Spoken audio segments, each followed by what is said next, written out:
Hello and welcome. I'm Chris McManus from McManus Asset Finance.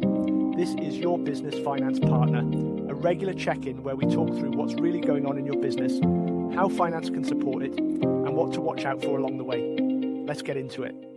Hello and welcome to this week's episode of Your Business Finance Partner. I'm Chris McManus. This week, I want to talk about something a little different, and this is to do with asset finance. And specifically one element of asset finance that I've had some success with for our clients over the years, and not to blow my own trumpet, but was possibly one of the pioneers of making this element of asset finance a mainstream feature in asset finance in the UK today. I'm talking about VAT deferrals. And this is one of those things that when you understand it and what it is, you can't quite believe that most people don't already know about it. And this does go back quite a way for me. So in nearly 30 years in asset finance, I started my career at Lombard.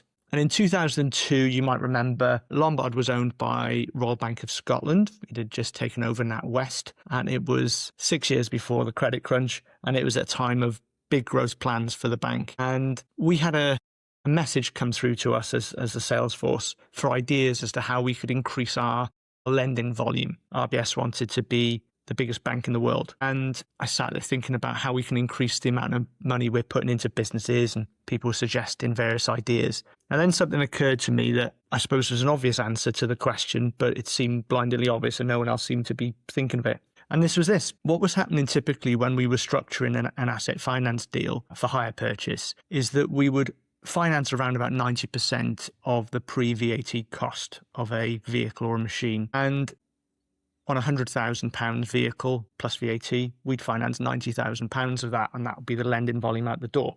And occasionally, very occasionally, we would agree, or underwriters would agree, to defer the VAT element, the £20,000 in that example, for a period of 3 months. So we would finance that VAT for them for 3 months for the client, and then in 3 months' time, when they've put their VAT return in, they've claimed the VAT back on their VAT return because they purchased it, and they would then pay their VAT with the third monthly instalment. So that would give the customer a nice cash flow boost. They wouldn't have to find that VAT money up front, and they could pay it in month 3 once they get the claim back from HMRC. But we did this very, very rarely at the time. And suddenly it occurred to me that why don't we just offer it on every deal? Because it was seen as more of a riskier thing to do with VAT. You know, we expected customers to be able to cover all of that and the deposit as a forms of security in the deal. But I questioned it. I pushed back and I said, well, look, if we're going to agree £90,000 for a business to pay back over 5 years, let's say, why are we nervous about funding £20,000 for 3 months when we know they're going to reclaim the VAT?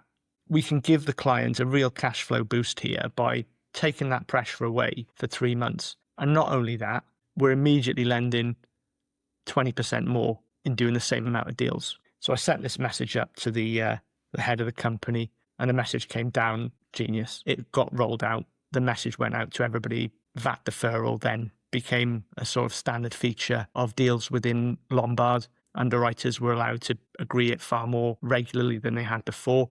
And obviously Lombard being the biggest lender in the market, word spread, competitors took note. And now today, in 2026, pretty much every lender will offer a VAT deferral to a customer if they ask for it on the deal. And so quite proud of being part of making that a mainstream feature. But from a business point of view, this is something that's really useful to know, because there's still businesses that don't know that you can defer the VAT that's due on a purchase on an asset finance deal. And this is a big deal. I'll give you an example of a story or a case I worked on about 18 months ago. And this was a business that's a utility contractor. And they were hiring in a really, really expensive commercial vehicle, very specific for the job they wanted to do. And they were paying, I think, about £12,000 a month hiring this thing in. And they'd been hiring this in for a year or two at this point. And they had contract work for this vehicle that was 5, 6, 7 years ahead. So they needed the vehicle, and that was the cost because they were hiring it in. So we were approached at a time where they wanted to potentially buy one. And we run the numbers, and the financing costs for them was about, I think, if I remember correctly, about £7,000 a month. So obviously, as a straight comparison, an asset finance deal where they own the vehicle, £7,000 a month rather than £12,000 a month on a hire. So it's about £60,000 a year they'd be saving on financing this. But we had a problem. So this vehicle cost, I think, around about 400,000 plus VAT. And they had about 40 grand as a deposit they could put into the deal, but they didn't have 80 grand worth of cash flow to cover the VAT. And they'd been looking at options before we were involved. And everywhere they were looking at was telling them that they needed to pay all the VAT plus 10%. So on this 400,000 plus VAT vehicle, they were needing to shell out £120,000 initially, of which 80,000 they'd be able to reclaim straight away and get back in month 3. But this was their catch-22. They didn't have the 80 grand. And so they were stuck in a situation where their option was to continue to hire and pay 5,000 a month more than they needed to for an asset they would never own. And so when I heard about it, we looked at it, and the solution was obvious. I said, we can defer your VAT for 3 months. You only need to put down £40,000. We'll finance the VAT for 3 months. You claim your VAT back straight away because you've purchased the vehicle. And then in 3 months' time, when your VAT claim comes in, that 80,000 will get added to your monthly payment, and you'll pay it off then. And that piece of information transformed that deal for that client, because they weren't in any position to complete that deal any other way. And so from a situation where they thought they might have to save up for 4 or 5 months to build up a pot of money to cover their VAT, at which point they're paying an extra 5,000 a month every month for that time, we were able to get that deal done within 5 days of that conversation. They purchased a vehicle, it was theirs, the costs dropped by 5 grand a month, 60 grand a year, and over that 5-year contract, that's almost 400 grand. That is the power of knowing that you can defer your VAT payments on an asset finance deal. So if you're looking at vehicles or plant machinery for your business, and normally you're paying all the VAT up front, which you can do, it's absolutely fine. But if you're going to claim that money back in 3 months anyway, or you're going to get it back from HMRC, why bother put yourself under the cash flow pressure? Let the funder pay the VAT, spread it over that 3 months, or pay it with month 3 and get all that cash flow benefit, keep that cash in your business. It makes no sense to pay your VAT up front if someone's willing to do it on a hire purchase deal. And plenty of lenders will do that for you.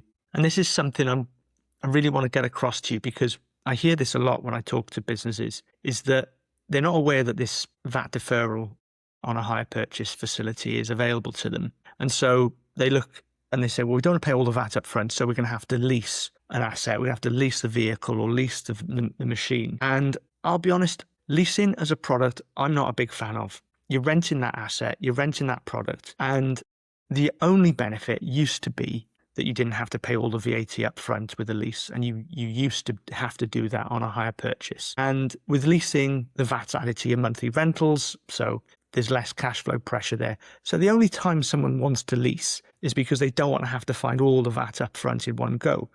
And what I'm telling you is you don't need to. You can have a hire purchase, you can own the asset, it can be on your balance sheet, and you don't need to find all the VAT up front. If the people you're talking to won't do that for you, talk to people who will. Asset finance, VAT deferrals, hire purchase is better than leasing. You own the asset and you can defer the VAT for 3 months. If you've got any plans in that regard, you want to talk to us, we'll be delighted to help you. You can get us on 0330 027 0433 or email info@mcmanus.finance. I'm Chris McManus, your business finance partner. Until the next episode. Thanks. This has been your business finance partner with Chris McManus. If you're a UK business owner and would like to discuss your business finance options, please call us on 03300 270433 or email info@mcmanus.finance.